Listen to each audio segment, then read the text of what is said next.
සිටි එකිනෙකා සතුරු කිරීම නොව එකම ජාතියක් ශ්‍රී ලාංකීය ජාතිය ලෙස නැගී සිටීමයි. ඒ සහෝදරාත්මක පණිවිඩය ද්‍රවිඩ භාෂාවෙන් මේ වේදිකාවේ සිට ගෙන එන්නට ප්‍රභා බාලන් සහෝදරියට මා ගෞරවයෙන් ආරාධනා කර සිටිනවා.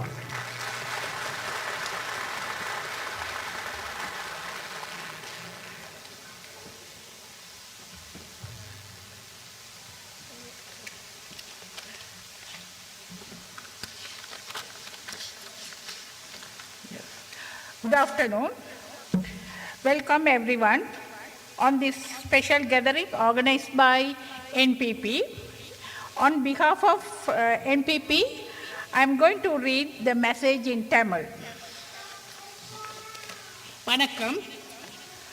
கூட்டத்துக்கு தலைமை தாங்கும் தோழர் அவர்களே, இலங்கை தேசத்தின் எதிர்கால ஜனாதிபதியும் தேசிய மக்கள் சக்தியின் தலைவருமான தோழர் அனுரகுமார திசாநாயக்க அவர்களே மற்றும் மேடையில் அமர்ந்திருக்கும் ஸ்வீடன் நாட்டின் தேசிய மக்கள் சக்தியின் நிறைவேற்று குழு உறுப்பினர்களான தோழர்களே, தோழிகளே, அதேபோல் இக்கூட்டத்தில் கலந்து கொண்டிருக்கும் அன்பான ஸ்வீடன் வாழ் தமிழ், சிங்கள, முஸ்லிம் மக்களே, உங்கள் அனைவருக்கும் எனது பணிவான வணக்கங்கள்.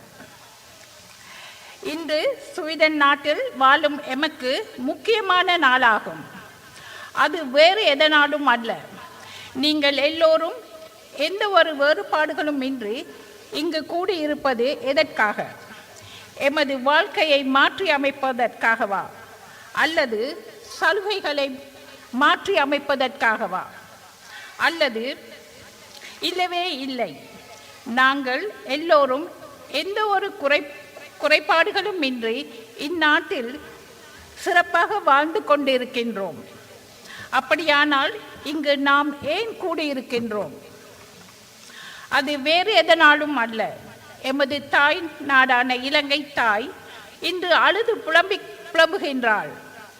எமது நாட்டு மக்கள் பொருளாதார நெருக்கடியில் விளிம்பில் வாழ்ந்து கொண்டிருக்கிறார்கள்.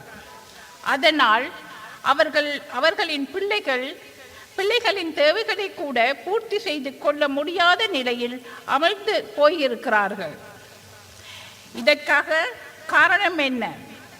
கடந்த 76 வருடங்களாக இந்த நாட்டை ஆண்டவர்கள் இன்று எமது நாட்டை வாழ்வாதாரம் குறைந்த நாடாக மாற்றியுள்ளனர்.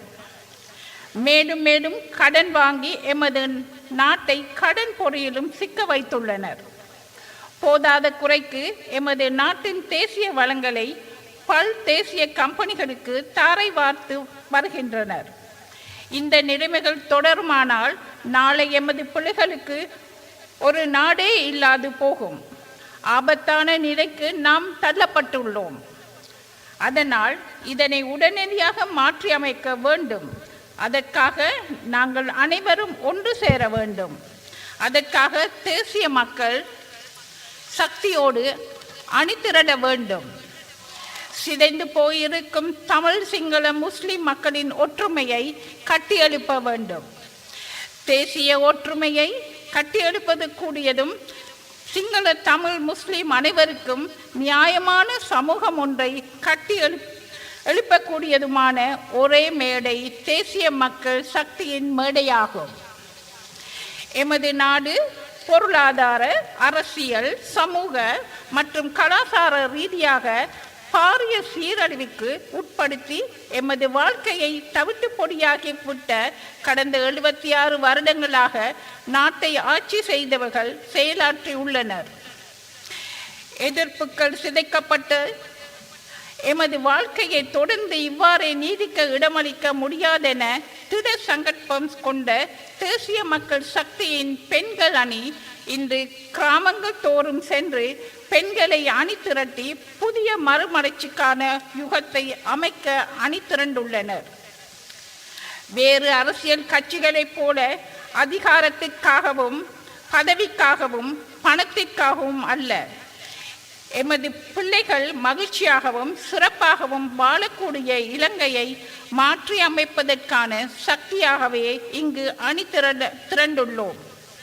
நாம் அனைவரும் சிரித்து மகிழக்கூடிய இலங்கையை கட்டியெழுப்பி வெற்றிகரமாக நாளைய தினத்தை பெற்றுக் கொடுப்பதற்கு உறுதி கூற வேண்டுமென கேட்டுக்கொள்கிறேன்.